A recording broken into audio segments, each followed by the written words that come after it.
welcome to Soul Play. On today's episode, I am full of joy as I welcome this magical woman so devoted to navigating an authentic and meaningful spiritual path. Our guest today is Sahar Kazemini, a well-being coach and educator among many identities. She works in depth with individuals seeking to integrate spirituality into their lives and specializes in navigating transformation with wisdom. She also works with organizations and communities to create healthier, human-centric workplaces and focuses on authentic leadership development. She is a master Reiki healer and integrates intuitive and psychic development into her work. Sahar is first-generation Thai and of Iranian ancestry and believes in the importance of how culture, heritage, and legacy shapes our relationship to spirit. She is a passionate writer, poet, and advocate for creativity as power. In this engaging discussion, we dive into the concept of soul play, exploring how creativity and a playful approach to spiritual exploration can help us connect to our true essence. This exploration unveils a joyous and liberating journey to spirituality, emphasizing our shared humanity and interconnectedness. Together, we navigate the significance of integration, patience, and embracing the process, shedding light on the transformative power of rituals and the wisdom found in paradoxes. And without further ado, I welcome Sahar Kazemini. Sahar, welcome to the show. Hello. So wonderful to be here. Yes, I've been wanting you on for quite some time. So at the top of the set, I introduce you to our listeners, but if you wouldn't mind taking a moment to introduce yourself and let us know what soul play means to you. Hello, everyone. It's wonderful to share this time with you. My name is Sahar Kazemini, and I identify with many things, including being a spiritualist, a coach, a witch, and a wonderful mundane human. My ancestry is Iranian, and I was born and raised in Thailand, which is where I'm currently based, and have traveled to many wonderful places. Soul play is a delicious word. Play really stands out to me as a form of creativity, fun, and free sense of exploration. And soul is just that deep connection to one's true essence and self, and this sort of playground of spirituality. And it excites me as somebody who's delved into a lot of soul work and soul experimentation. The word soul play is just really liberating, very lighthearted, and I love the framing. Mm-hmm. And just for our listeners too, the beginning of this podcast wasn't so long ago, and it's been a journey exploring what do I want this to be? What do I want to portray? Who do I want to bring on? Who do I want to showcase? And what do we want to talk about? And it always comes back to remembering our essence. And I was sitting with Sahar over lunch after some time apart from your beautiful self, because now I'm living in the north of Thailand, you're in the south. So it was a beautiful reunion, and we were talking about the podcast and talking about the undertone of healing and remembering our essence. And we're talking about potential names, and you came up with maybe soul work, which I was like, oh, that's a nice, a really nice thought, something with the soul, right? And my therapist, Maura, who is a phenomenal woman who is, wow, it's been a real journey with her. The last time I had seen her, she was like, okay, there's some home play for you. I'm like, homework? She's like, no, home play. Love that. So that really, putting that together with your idea, which it sounds so resonant to your being, to why you're here on this planet, to really reunite with our playful nature, our childlike selves. What forms of soul play do you find yourself doing, both with yourself, perhaps with others, with clients? If you could share on that, that would be amazing. Absolutely. So the first one that comes to mind is just creativity and creative expression. What I personally love to do in my own practice is ritual and magic, painting, dancing, these very sort of expressive ways of helping myself to see who I am, writing and poetry as well. And with clients, I practice Reiki and energy work as well on a more specific level, as well as coaching, getting into more psyche-based therapy and bringing that into the body and honing it in so that we can then bring our full soul and our full selves into life and reality and be intimate with it, even though it's uncomfortable and scary. So uncomfortable and so scary. Yeah, I feel like that resonates for most humans. I know it sure does for me. and the community that I'm involved with, my friends, we talk about this a lot. It's a land of unknown, right? And how do we access it and what will come up? I mean, ultimately, we don't know until we dive in. I hear Reiki. If you could kind of explain a bit further what that is. Absolutely. So Reiki is the modality that really ignited my personal journey and just opened me up to wider possibilities than my mind, than the identities that I held at that time, as well as just the sense of pain and frustration and challenge that I perceived. In my experience, it was particularly around family and having early experience of parental death. And so I went into receiving at first and then just really training and seeing how much it changed my life. And essentially what Reiki is it's a source of universal energy, and that is channeled in by the practitioner to support healing within the client or the receiver's energy bodies. So it really looks at the different layers of the body. So if you're familiar with the language around chakras, as well as the subtle energy bodies. So you have your physical, mental, emotional, spiritual. And the form of Reiki that I am engaged with really looks at root issues that you have within those different spiritual bodies, tapping into them, understanding whether there's a particular story or energy block or whatever the essence is, helping the client to connect with that in a felt sense. So, for example, if it's an emotional issue, the energy is channeled so that they're really able to feel it, experience it, and then together with the support of the practitioner to release it. And it's something that's incredible in terms of just experiencing. Like it's one of those things that you just when a client gets on the table, I'm amazed at what happens. And for me, it's really around faith and trusting in my integrity of the practice that I've learned and what spirit would like for the client to experience in their healing. Wow. Is there any specific, like, remarkable story that you would be open to sharing, both with yourself or potential clients, just to get an idea? Because I imagine a lot of the listeners might not be so familiar with this Mm. form of energy healing. Yeah, absolutely. In that case, maybe I'll stick to just a simple, accessible example. So the most recent client that I had, she was experiencing a block around, I mean, with anything, one particular source will be affecting different chakras or parts of your body. And really, the point for me when I'm looking at this practice is anytime we're looking at a root issue, we want to understand how that's affecting them in their current life. And so with this client, what was happening was she had a blockage within her heart, and it came from a particular memory or dynamic that was happening to her at a younger age. So specifically, it was during her teenage years, where her father was struggling a lot with addiction. And she was going through this cycle of wanting to help him, rescue him, and do anything in her power to support him. And at that point, as a young woman, unable to take care of herself and not having the independence and resources, she was really trapped in a difficult cycle. And the nature of her role as a daughter was not to be doing that. She isn't there to save or change her father, and that is out of her control.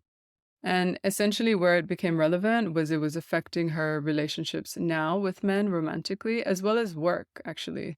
So she is a coach herself, and it was interesting to see how the block was affecting her natural capacity to be supportive and giving and offer her resources, but it was coming out in a way that was a little bit of this martyr rescuing dynamic. And so we really looked at that energy within her body, allowed herself to release it. And, in a Reiki session, it's incredible how visceral and real the emotions are. And just by simply allowing her space to release that and integrate this part of her. So we spoke to her inner teenager. We allowed for this part of her who's still affecting her now to be acknowledged, seen, and welcomed into her space. And she was really then able to see the value of what this part of her brings to the table in her life now. And I think that's something that's really important for us to remember is when we go beyond notions of time or these sort of rigid identities or the ways we connect to life, all aspects of ourselves, our different identities and ages where we've had experiences continue to affect us and our energetic bodies in the now, whether we realize it or not. Multidimensional, right? Like, Exactly. yeah, those 4-year-olds, 7-year-olds, 4-year-olds in 1 day, 2 day, 3 day. I mean, it's infinite, right? Especially if there's something charged emotionally that occurred once upon a time. And I like the way that you mentioned integration. It's integral, really, to coming back from these experiences and not just having like this cathartic release, but also applying it in the day to day, right? Because I imagine there's also benefit to that one-time release, but it is showing up and watering new seeds and holding those parts, holding those beings and knowing that they're there for a reason. They are there to protect us. They're just activated parts that thought that they needed to be on guard for us. Thank you to those parts. It's just, they can rest, right? And they can be reparented, hopefully, by us now. Completely. So what does integration look like to you and for your client? Like, what do you recommend with integration? Yeah, integration is absolutely key. And something I wanted to add before I answer that to your point just now is um, when we don't acknowledge those parts, they can step into driver mode and we're not conscious of what's happening. And we're then getting results that we don't actually want. And it's completely because we don't know what's happening and just simply something that, and it's not always a significant memory like the example I gave you. Sometimes it could be something really small, but we're at a really young and vulnerable age and it affects us. And that emotion stays and builds. And there are other experiences or memories that go on top of that. And it's just kind of fueling that source or block. Mm. And it's unnecessary. We can just really free ourselves of that. Yeah. So that's important to note. And in terms of integration, so what does integration mean? It's about union for me. So anything that we're doing in a healing practice or a space or any work or inner exploration, it's about bringing it out into our reality, our material life, our relationships. And what I was finding out, because I was afraid that it wouldn't be accepted or that people would think I'm crazy for the amount of change that was happening, even though it was incredibly positive and I was lighter. And so for me, integration is really loosening that grip or resistance in the transformation and allowing myself to see the results in my life.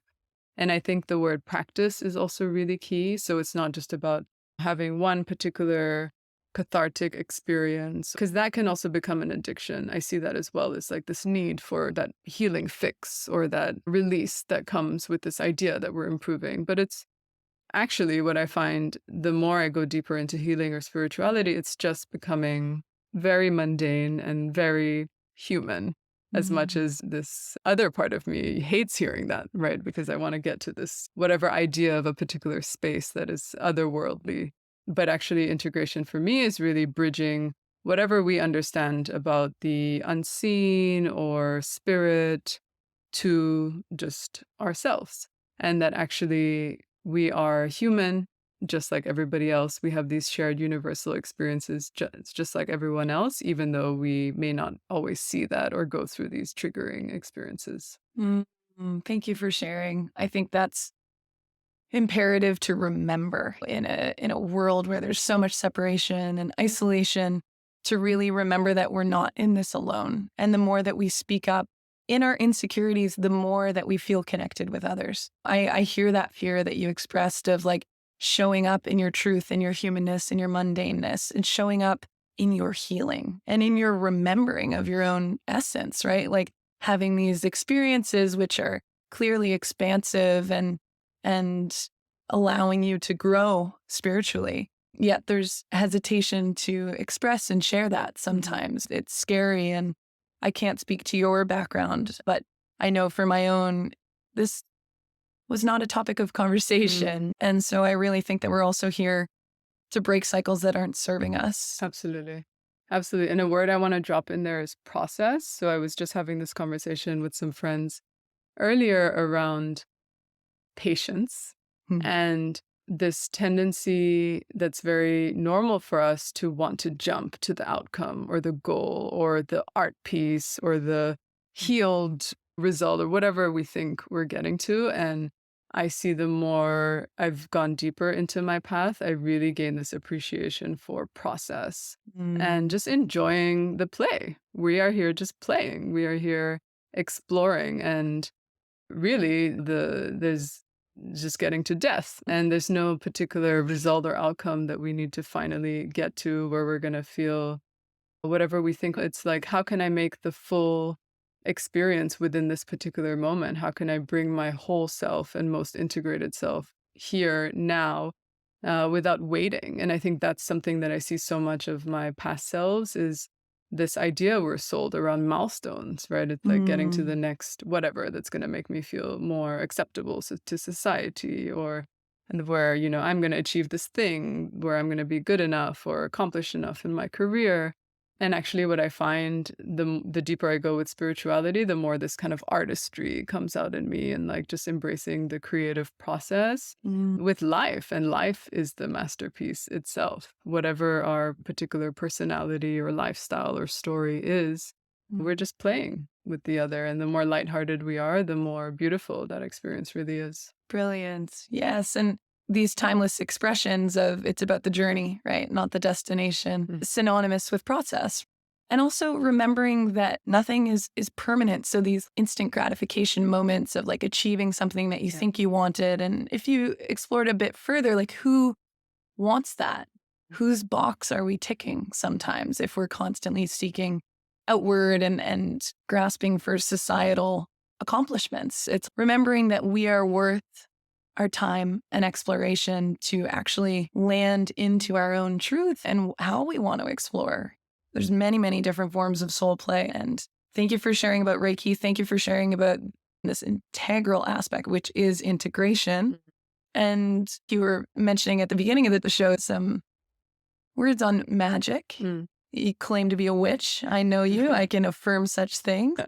Can we get a bit further into what that looks like in your life? And if people are interested in pursuing this form of play, how would we guide people in the right direction with that? Absolutely. I think so. Again, with all these identities, it's something that I've tended to refrain from labeling myself, but these days just allow myself to embrace them and let other people interpret what that means. Yes. I would say that witch work is really about tapping into this inner essence. So it's a lot to do with intuition, I would say, and your inner power and your creator and unity with whatever you believe in, whether that's source, creator, the higher, vaster essence of yourself. And magic is really about bringing that expanded capacity beyond our own mind down into playing with life. And the way that we do that for me is through symbols, through elements, through tools and things that connect with us. So there are so many forms of magic and so many different kinds of courses or lineages. And I think people really need to figure out for themselves, based on what their values are, how, let's say, strict they want to be about respecting certain traditions and lineages versus experimental and figuring out their own thing. But there are basic principles, right? So connecting with nature, for example, and understanding what that means for them, working with different elements or different forms of spirit or plants or herbs. There's the form of magic that involves creating an altar and having your own ritual. But it's really as simple as every morning I have my whatever drink, my X type of tea or my coffee, and a certain writing practice. And the repetition of that is basically how our spirit or soul is connecting with life on a day-to-day basis, and almost kind of reminding ourselves like who we are, what are we doing here, what are we feeding ourselves. And so I find, for example, with me, I work with a lot of, sort of ritual work involving the elements, and I'll write things or intentions. And I see the power in which it really comes true. And of course, you can bring in the layer of connecting with astrology or planets and understanding all of that. I mean, there's so much information out there, and I'm someone who's spent a lot of time over absorbing information as well. And the downfall of that, I believe, is that you become overly focused on getting it right or having the right knowledge, and it's not actually experienced. And so to the point of play, I would encourage people to get experimental, to see what pops out for them when they're researching around magic or witch work, and seeing what happens, experimenting. And I think that's something that I'm still working on, is as someone who, always wants to get it right or have the right outcome, or worrying about something going wrong and what are the consequences. I think the key ingredient actually is faith, and figuring out what trust and faith means for you and what you believe in, and pulling in from that space. But it's really just a conversation between your human flesh self and whatever version of you that is much bigger. Mm, yes, I hear you. Wow. And yeah, it's an individual journey. And I too have spent a lot of time absorbing knowledge and just seeking, seeking, seeking. And I think the common thing here is we're always going outward. Yeah. And so what you're encouraging, it sounds like, is really just to go inward. We have the answers. We have the truth if we're brave enough to kind of open that door and explore. Yeah, totally. And it's brave. It takes so much boldness and courage and rawness, but the reality is it's building intimacy with yourself, and the only way you're really going to fully integrate and have intimacy with life is to do that from a place of self first. And so I've really learned that, because I got the message so many times, go inward, go inward, go inward, and I ignored it. And like most people have been consumed by this message we're sold around consumerism, right? And attaching a lot of my needs or explorations to external factors of achievement, or like, maybe I need this to fill my void, or maybe I need this to be more accepted or to feel more beautiful, or whatever it is. And I find that actually, once you go inside, literally everything you need is within your own inner resources. And the more you're able to explore that and understand that, the more you're actually able to give and share and influence life, actually. Yeah, and I remember actually when we were speaking about the name, I had a particular poem I wrote a long time ago, and the first line was, "The earth is a playground for the senses." And exploring the senses and sensation is something that I've been exploring quite a bit in more my mindfulness and meditation practice. And I think just that simple capacity to get really connected to our senses is so powerful in understanding it as like that filter between the inner world and the outer world. And just the more sensitive you get to yourself and your own being, the more simple life becomes, I feel like. And that sort of simplicity is something that's definitely more recent in my journey, and that I see so much more value in as someone who's kind of left the world of overstimulation, overexcitement. It's a different kind of vibrancy when you connect to your life source. Wow. Beautiful. I mean, there's a lot to unpack there. It's such magic what you're talking about. And I think, correct me if I'm wrong, but what I'm hearing is this connection to our senses, right? Taste, touch, smell. These explorations allow us to come back to the present moment. And that is a gift that takes us away from our mind. I can speak for myself that historically I have a very active mind. And thankfully, with meditation and creative expression and sensory play, all these forms of soul play, it's reduced, or I can have a more comfortable dance, let's say. And then other days struggle. I mean, come on, it's part of being human also. But I really appreciate you acknowledging the importance of actually coming back to our senses. And been a couple times now that I've heard, I forget the exact terms, but like, it sounds like manifestation, right? Like what you're talking about. We can actually, life becomes more simple. We can live in this dance. And whenever we live more intentionally through journaling, through being present, through connecting with others, through exploring within, then life around us starts to, I think, flow a bit more. And you're actually more alive. You're more connected to your soul. You see yourself, you feel yourself. When I think about prior stages of my life where everything was great, I've had such a rich and vibrant and amazing life. And at the same time, I've never been as sensitive as I have been now. And so when I look back, I can see within myself that I wasn't open to the fullness of the experience, whether that's like my lifestyle, the relationships I had, the wonderful new experiences. Yeah, I couldn't fully feel that. And so with this orientation, you're just able to really be fully present and appreciate what's happening right in front of you and feel it. And even now, it's like notice what I'm hearing, notice touching the ground. And I feel so much clearer of these past patterns and narratives. And that's something that I definitely was chained by, I would say, by a really long time.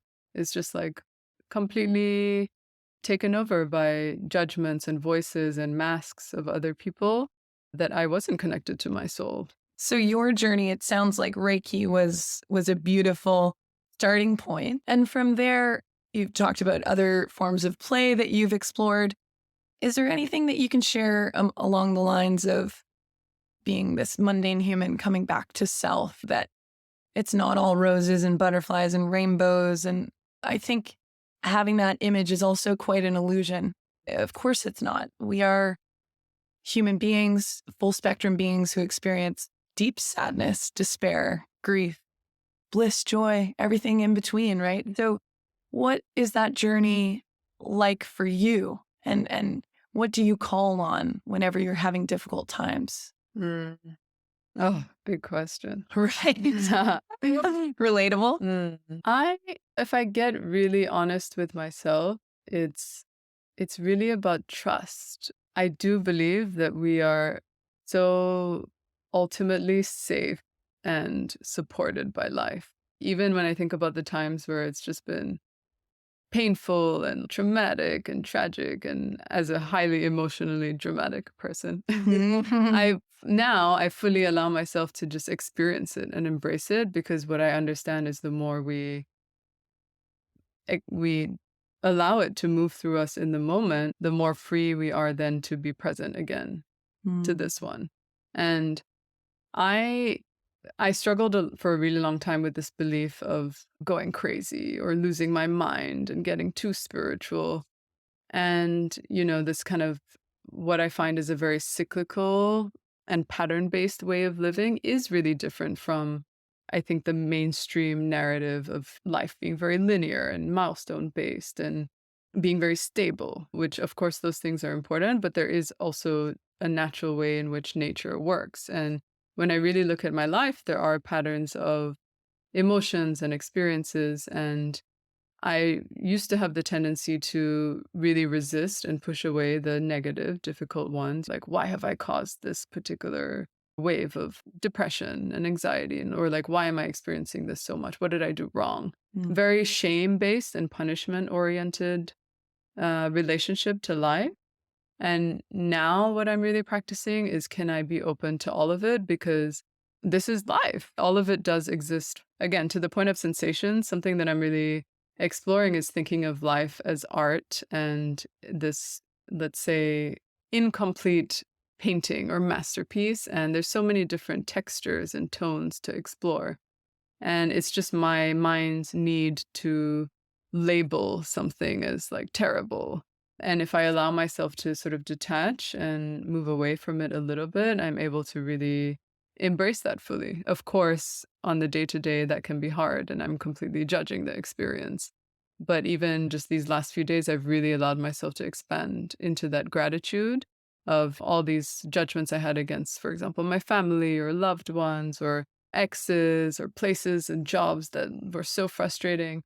Really objectively being able to see how much I put a certain value on things that are more triggering than the things that, were really wonderful and rewarding as well. Because I've noticed that too, is like the mind tends to attach much more to negative and heavy stories just to kind of keep itself busy and like almost juicy for me. And when I actually just allow myself to be in my body and not so occupied with this mental craziness, I realize that the mind is just, a little drama queen that wants to get my attention and energy, and it's not always telling the truth, and it's actually taking me away from enjoying and living life. Yeah. So relatable, Sahar. Wow. It's such a distraction. It's such a trap from the present moment. I'm sure many listeners can resonate and just know that you're not alone in this. And I think that knowledge is power. Because there's many times in my life where I genuinely am like, I am losing my mind. I'm mentally unwell, mentally unstable, and like spiraling into a dark pool of despair, which seems permanent. There's no way of getting out. And through community, dear friends like you, family, and again, going inward with myself and this pillar of trust, like you just started this last topic, right? It really is, I think, trusting in the process, trusting in ourselves, trusting in that whenever we meet something that is so painful, it's okay. We're meant to experience that. It is okay. It will pass. Wow. Wow. What amazing lessons. I mean, you're a brilliant woman, and something that, if you don't mind, I would love to bring up is you're so articulate, you're so kind and compassionate and wise. I don't want to say like knowledge. Yes, you've been like bringing in knowledge, but there is this, I can see it in you. You have gone inward, you continue to do so, you help others do the same. Yet I know you've expressed to me that there's this fear of being seen, of putting yourself out there, of exploring realms of healing as a profession consistently. Could you speak to that experience for yourself? Totally. Yeah. I mean, well, and what I was going to say to your point just now is I see myself focusing a lot on the inner resources and the self-exploration. And what's important to emphasize is the importance of community and relationships, because there's a certain degree in which you can explore and do and all of that. But if there's no actual expression or sharing or exchange, it doesn't really translate to the rest of the world or other. And that's something that I'm really exploring now, is the importance of influence, right? I've seen myself also in points just sit around and feel really uninspired or frustrated or victimized by whatever situation I'm in or the social context. And that doesn't change anything if I'm not also bringing forth my wisdom and my courage to bring a new reality, bring a new way of thinking or a new vocabulary.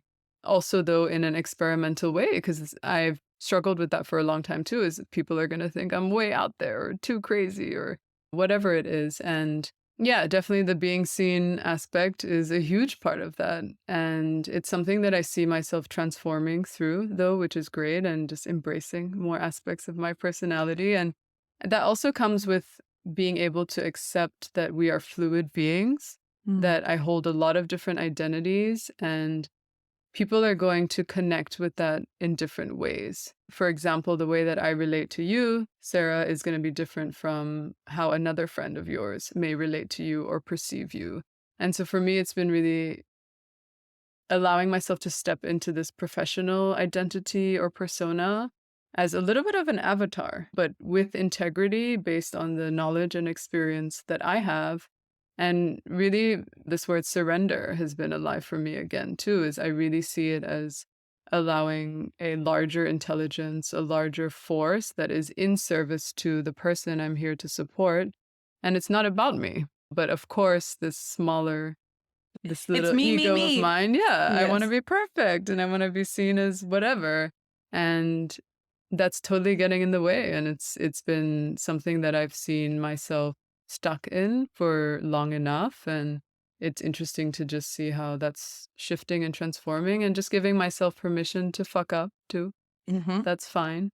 And inevitable. Yeah. It's fine and inevitable. We experientially learn. Yeah. And that's what makes us human. And that's what we're here to do, I think, right? You're a human? Yeah. I don't like to admit. But yes, this theme has been strong because I have a wonderful friend, Wendy. She's a purpose coach and an Enneagram expert. Hey, Wendy May is her identity. And she was sharing with me that I am a 4 on the Enneagram, and a big theme around that is this type always thinks they're more intense than others. They want to be different and more extraordinary and unique. And they totally hate the acceptance that we're human, just like everyone else. And just acknowledging and understanding that as a pattern and a leaning that I have really liberated me from the experience, because I saw that it's both sides of the coin. I was just sharing with her today. It's like this deep fear I've had for a long time of being crazy or going too far in my spirituality, and these judgments that I've perceived my closer rooted family and society see through my transformations. But the other side of the coin of that is just my resistance to accepting that I'm human and I have all the same struggles and insecurities just like everyone else. And I don't need to try and be extra all the damn time. Just, it's cool. We're all struggling and we're all also enjoying the play. I really do know. I know. And thank you for bringing up Wendy and Enneagram. That's recently come in my life. I'm actually an 8. I have a lot of friends that are 4s, so I know about 4 very well. And I resonate with that because I also have a lot of 4 in my... So for those who don't know, Enneagram is an archetypal I don't have a lot of depth, but it's one of those, I would say, personality archetypal frameworks that help categorize people into certain things. But again, I would say more of a astrology obsessed person. And with any of these frameworks, it's important not to get too hung up or attached to being a certain type, but it just helps us understand our natural inclinations. And Enneagram is pretty new for me, but I find just, really insightful, really depth-based. Yeah. And in my experience, it's been a bridge to compassion and deeper understanding. Kind of what you're communicating, it sounds like, is this reality amongst 4s that was already deep within yourself. So I think it brings more compassion to that part of you. Like, okay, this is deep within your soul, your being, your essence. And I remember sitting in on a workshop with Wendy. It was the first time I had ever met her, and one of the most memorable things that she said that day about Enneagram was, so basically there's 9 types and they're all numbered from 1 to 9. I'm an 8. It's a challenger. Yet I'm more of a social 8 according to Enneagram, meaning like I'm not looking for confrontation, but if injustice arises, then I will be there to fight against it, and speak up and not be silent. And that resonates really deeply. And there's many other things, like in terms of protection, I strive for independence and I'm quick to not trust. These are all things that are hard to accept, but are so true and active and alive in my being. So hearing this through these Enneagram readings was quite interesting and relevant for me. But back to Wendy in this workshop, just to really echo what you're saying about not getting trapped in a box, right? Like these are beautiful frameworks, and stick with what resonates and let go of what doesn't. It's okay, right? We are full spectrum beings and there's no way that we can be put into a box. So I really appreciated when she said, okay, there's 9 different bottles. Some are tall, some are wide, some are circular, some are square, some are short, etc. Right? You get the point. They're all filled with water. So yes, we have different bottles, but we are all made up of water. We all have water inside that bottle. We are all made up of the same essence, that fire, that flame, that magical oneness that unites us all, right?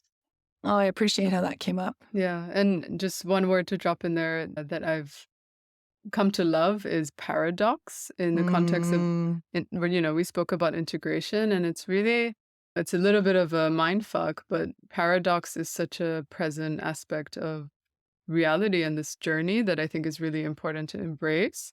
So when we talk about diversity and oneness, or embracing our individuality and acknowledging that we're separate, but also embracing connection and a deep sense of union, we need to learn how to hold those both at the same time in order to be whole, in my opinion, because I found myself kind of swaying between both sides for a long time, and like, how do I accept both of these things at the same time? And I think that's a really important skill to be able to hone in order to live harmoniously with others, but also accept one's own individuality fully and share it and embrace it and accept it without being overly attached and without fighting with others because they're different. And so for me, that's a really interesting question, is like, how do we become more inclusive in our experience while embracing our uniqueness, while being very human and normal?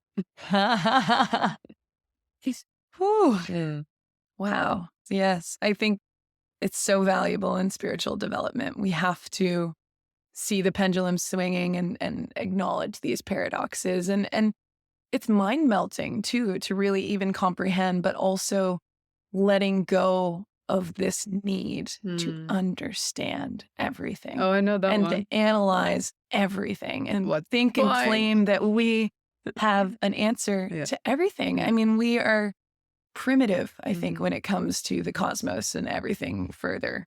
So, yeah, coming back to our senses, coming back to the present moment, coming back to play, Yeah. interaction and connection and flow states, Mhm. which I think is accessed really deeply through play. Yeah. And I think that's the key thing is just, again, for me, it's a really key part of anything is to really hone that sense of authority and trust within yourself. I think in any spiritual exploration or anything, it's really important not to give our authority and power away to the facilitator or the teacher or whatever it is. And it really should be a journey of strengthening your own inner pillar Mm. and using the experiences that you have to fuel that and understand yourself, because the reality is no one's going to know you better than you. And I say that from a place of just constantly wanting to find the answer through someone else or wanting to believe others over my own capacity. And I realize how damaging that is. And disempowering. Mhm. Hmm. Yeah. And so, yeah, that's just something I really, really emphasize, I think, for people to trust. I'm with you. I'm with you. As we sit in this beautiful space, we're Mm. surrounded by some cards here. Yeah. Shall we pick a little card of inspiration to see what the closing theme might be? Sure, Yeah. please. I would love. Okay. Let's maybe go with this one. So these are Power Thoughts cards by Lewis Hay. And these are I would frame them more as affirmation cards than oracle cards. So they're very straightforward and just give you a specific theme or affirmation to focus on that might be relevant. Hmm. So would you like to receive one? Please, I Yeah. would. Okay, fantastic. And this might be something that just applies to the general audience, so take it as you will. Hmm. There you go. Okay. Ooh, Mm, very applicable. If I mm, can share what the card says. I release all criticism. mm. Mm. On the back of the card, I only give out that which I wish to receive in return. My love and acceptance of others is mirrored to me in every moment. Yeah, I connect that with you. Wow. And so fitting. I really think we've been on some journeys, you and I, like coming out with this podcast, taking a step in a more public direction of sharing things that have helped me, my dear friends, my family, connect with self, connect with source, and create more of a global community. And as you discussed, even the difficulty of being seen. And that goes both with this criticism of the fear of judgment and receiving criticism from others, which keeps us small, and our voice, the inner critic, loud. It's funny how they dance together, right? If we're small, then the voices get louder. Yet if we can land in our truth and our fire and show up, then those voices do begin to dissipate, right? And so I think a big journey for myself is putting myself out there in this direction and interviewing just phenomenal beings is knowing that if this resonates for people, beautiful. I'm so grateful and I hope that it does. And if it doesn't, also great. It's okay. We all have our unique different paths. And I think like it's been a big journey and an ongoing one at that to accept and surrender into the full spectrum of what people may respond to, which can be negative, positive, and everything in between. And turning that mirror inward, as the card says, no matter what, I love myself. No matter what, I trust in the process and I trust that this will meet whoever it needs to. I love that. And something I'm inspired to share hearing that affirmation is just what's doing the critiquing and criticism is the mind and it's the ego. And from my experience, whether you want to call it spirit or just even love, sometimes for me when I don't want to go overly in the spiritual language, it's just what would love say? What would love want? What would love want to experience? And love doesn't criticize. And if it's just something that doesn't resonate, I think discernment is important for people. But criticism, especially knowing that we are typically the hardest on ourselves, doesn't serve. And so I release all criticism alongside you, girl. And we wish that for all of you Yes. listening. Would it feel okay if I picked a card for you? Oh, please, please, please. I'm curious. Yes. Let's see. Yeah. Yum. My work is deeply fulfilling. Yes. I love that. Today I give my best to that which I do, knowing that one experience is complete. I am led to even more fulfilling and rewarding experiences. Trust. Trust, trust, Yeah. trust. And again, I just love this image of her, this woman like catching stars, and it's work as play. I think this image that we have around work is much more rigid than it needs to be. So my work is deeply fulfilling as soul play, and I bring others alongside. I love you, Sahar. I love you too. One last question. If you could leave our listeners with a thought, an idea, a message, what would that be? Ooh, this is surprising. The question is, what is the scariest thing for you to go after, and what would it take for you to go for it? And just get really honest with yourself. I think with these things, these really deep explorations, nobody needs to see it until you're ready to reveal whatever findings you want to share. But the biggest gift is to get really real, really honest with yourself, because the most delicious thing is to see the fullness of your soul. And it is play. As someone who's struggled a lot with fear and resistance and the terror of spirituality, everything's fine, like orienting to it's all welcome, it's all safe, and really allowing yourself to open to that. It's life-changing, and I wish that for everyone. Wow. Thank you. Thank you. Where can people find you? I'm currently starting to place out my different services, but I am on Instagram now at Sahar Kazemini. So it's SaharKazemini. And my website will be the same. So just Google my name and find me. I would love to serve whoever's resonating. Beautiful. And we'll put it in the footnotes too for the show. People need to find you. You need to spread your magic. And remembering that magic involves a nice little gentle reminder that you're sending people into themselves. Wow. Thank you. Thank you for your time. I love you so deeply. That's it for today. Thank you for listening. I truly hope that today's conversation was valuable to you. To learn more about today's guests, including links and resources related to everything discussed today, visit the episode page at soulplaycollective.com. I'm so grateful you're here, and I'd love to hear your thoughts on the show. So don't be shy. Send in your comments and let us know how each episode is resonating with you. If you'd like to support the podcast, the easiest and most impactful thing you can do is to subscribe to the show on Apple Podcasts, Spotify, and on YouTube, and leave a review and/or comment. Sharing the show or your favorite episodes with friends or on social media is fantastic and super appreciated. And finally, for podcast updates, please follow us on Instagram at soulplay.collective and at Soulplay Collective on Facebook and YouTube. Appreciate the love and support. See you back here soon.